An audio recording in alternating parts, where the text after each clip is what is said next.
Hi, I'm Kara for SugarPea Designs. We're no line coloring today, and our card centers around this little pearl and stamps from Mermaid Kisses. And this is the SPIROGRAPH mandala. And we're going to start with some milled lavender and a blending brush, and I'm just going to get the center of my focal point there. And you can see I taped it down, and now I'm using some wilted violet going around. First I go around kind of gently, and then once I feel like I've got it blending well, then I can kind of go in there and make sure I get in all those little edges. Come back in with the milled lavender and blend those together. And then this is Salty Ocean. And I won't show you all the blending just because it gets a little long, but also this is a longer video because I have some no-line coloring in it. So if you're not that interested in no-line coloring, you can either skip around a little bit, or there is a setting. If you go to the settings, you can double the speed. So I don't know if many people are probably already aware of that, but I take no offense if you want to double speed this up. But all right, I put a little water, spritz a little water on there, and now I'm wiping that up. This is an underwater area, so I thought it'd be nice to have some droplets on there. And I was first going to no-line color this little oyster, but I changed that up later, and I really want to focus more on this mermaid. So I am stamping this out in antique linen distress ink, and it's full on. I'm not trying to make it real light. And I'll start in with her skin, and I'm just finding where I want those shadows, mapping those out with my lightest. And so, if her hair is going to bring in some shading, and where her neck is a little bit further back than her face, and that's an ear right there. So you can just see I'm trying to figure out where these shadows are going to go. And I do that with my lightest color before I go in with my darkest, especially if I've got a new image and I've never colored this little girl before. So she's I've got to test things out first. But I came in with the E02 and blending it out with the E00, and now the E000. And I'll blend that all the way through her skin, but I will also come back later to put in some more shadows once I have everything else colored in, to see how it fits in with her hair and her tail. So starting on this tail here, I'm just getting color on the tail so that it's easier to blend around her hand. And then now I'm coming in with the V04, and careful around that hand again, because I really want to keep definition there. I don't want to kind of lose it into a mitten kind of blob of a hand. So just taking my time. And that's why these get a little long, no line coloring ones for me, because I just want to take my time and be patient with it so that I'm keeping in the details. When I was a little girl, my mom used to say my theme song was from Mr. Rogers' Neighborhood, and it was a song called I Like to Take My Time. So I guess I am one of those people. I talk a little slow, I color a little slow, but it's all good. We all are different that way. And as Fred Rogers would say, we are all special. So now we're going on, and I put in some VO5 and coming down with the VO4, giving a little texture to her tail now, kind of like scales. And it's just little dots, and at the top it's a little more of a scallop shape, and as I get down lower, those scales I'm saying are a little bit smaller, so they're just little dots, and I even get right at the tip of my marker so that I can get down to the end and just have tiny dots. But now I'm coming in with the VO1 because those dots, I don't want them to look like measles. I want them to look like part of her tail, so I blend them in, and then they look more like they're part of her tail instead of on top of her tail. And now coming down into the bottom fin portions, I want to kind of I'm coloring right on the lines because, as you might remember, this was antique linen, and I'm not looking for her to have a light beige tail, so I just colored right on top of it, and now I'm coming in with my B00 and blending that up into the violet, and then coming in with the VO1 to blend that out. And I'll go back and forth a little bit with this because I'm trying to figure out how much I want to give her blue versus violet. So this is a bit darker now, just taking shape, finding the shadows of that part of her tail, and then blending that in with the B00. And these colors are kind of matching the colors that I use to ink blend the stencil on the main panel of the card. And you can see over on that main panel where I colored in the oyster and the pearl, I will be cutting out another oyster instead of using the one that's on the card, kind of to pop it out, and she's going to be popped up, so the oyster's going to be popped up, and they'll both be more of a focal point that way, I decided. So here I am coming in with this B02 and coming up her tail a little bit more and blending down off the shadows there and giving it a little bit of texture of fin-like look and where it connects to the main part of her tail. Okay, and I'm not really sure of the anatomy of a mermaid, but the top part of her tail where it kind of folds over there for her, she's going to have blue, and just finding those and coloring it in. That's one thing with no line coloring is I like to kind of figure out where everything is, so I'm not coloring part of her hair when I think it's part of the tail, and just defining the areas. And then I can come in with a darker shade, this one B02, and then blending it back in with the B00. And there we go. Now with a little texture coming from the blue color as well, where I brought that blue up from the fins into her tail and decided I could get this a little more defined here, so that's what I'm working on. And I'm using the VO1 for that because it gives a little different shade, kind of blends in better with the tail. And here I come in to shade the belly a little bit more. I'm using an E21, and I like that for a nice contrast between the arm and her stomach there. And now onto this little comb in her hair. It's tiny, so I'm getting those lines on with my color, so right over the stamped image.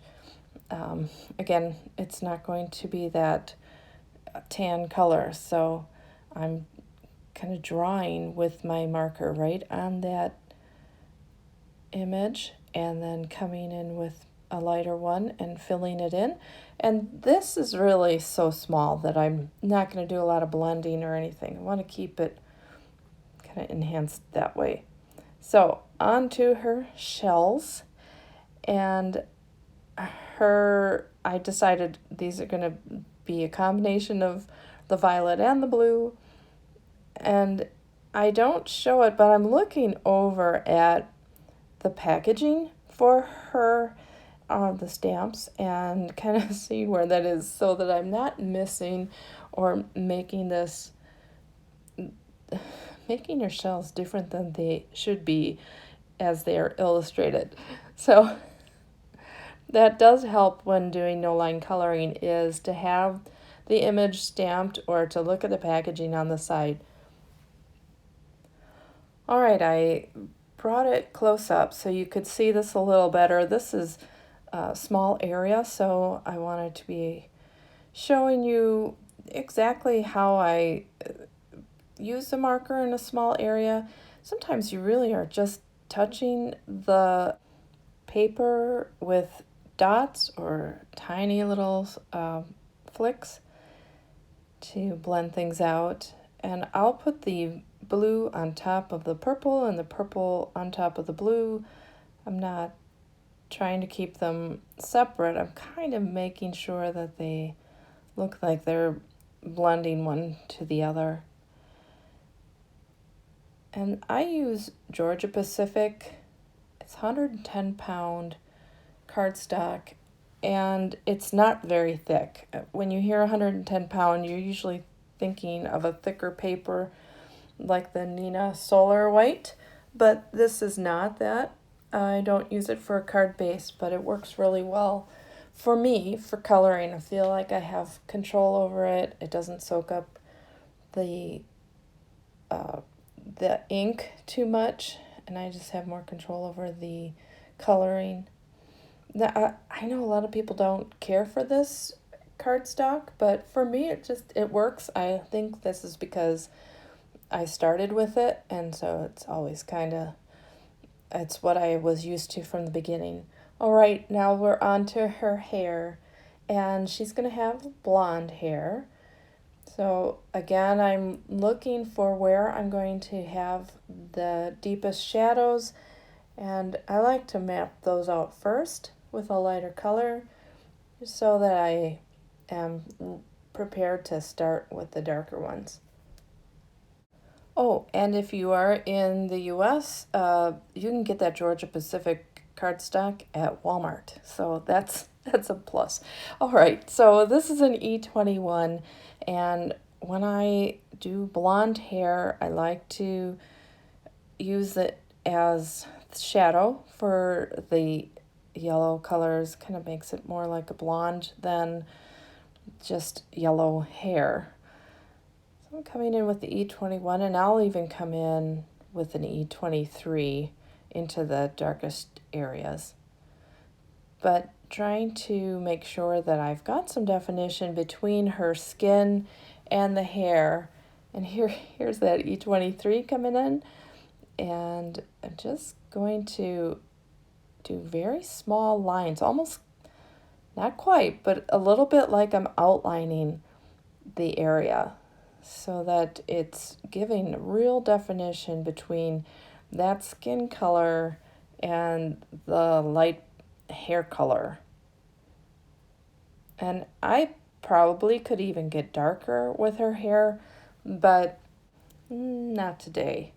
So another reason I wanted blonde hair on her was it's a contrast with the blue and purple. Kind of have something different. Otherwise, as you saw with that background and the oyster, everything was kind of looking like one. And it was so blended that nothing was really standing out. So this color contrast really helps to give her, you can see her a little bit more with that. And I even do that with the oyster. I have the oyster all colored up with the blues and purples, and then I come in with this, with the Y21, the yellow, And it just made all the difference. It kind of brightened it up and just gave it something different than the background so that it would show up better. So I'm gonna keep working on getting these shadows blended out.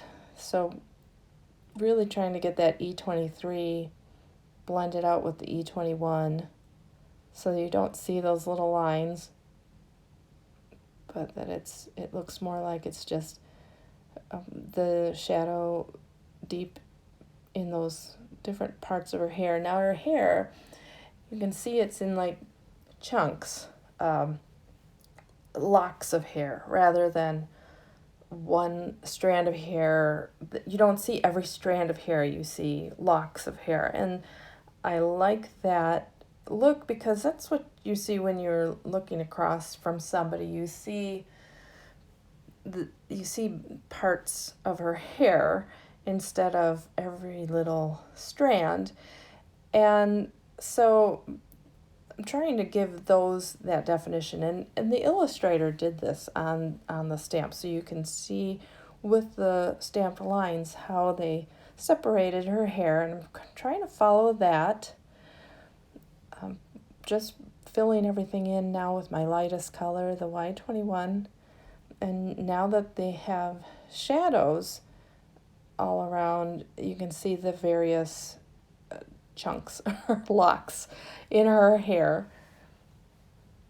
So I will come in and give some texture and a few wispy little hair strands that you'll see, but for the most part we're looking at it as a whole instead of the little strands. Now this is the Y23 that I've been coloring with, and shading the next up from the Y21, which was my lightest color. And I go back and forth between the Ys and the E20s at 21 and 23, both of them. And then the combination of the two kind of gives it that blonde hair look, in my opinion. So back with the E21 now, and here I am giving a few little wispy details, especially in the highlight areas, the lighter areas.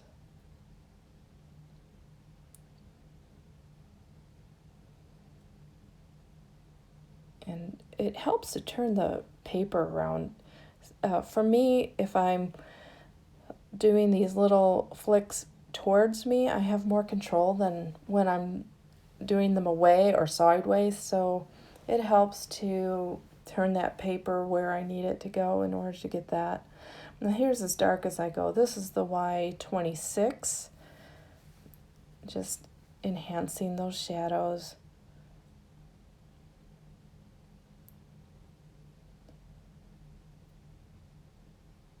And, you can play with the stuff for a long time before you decide, okay, that's good.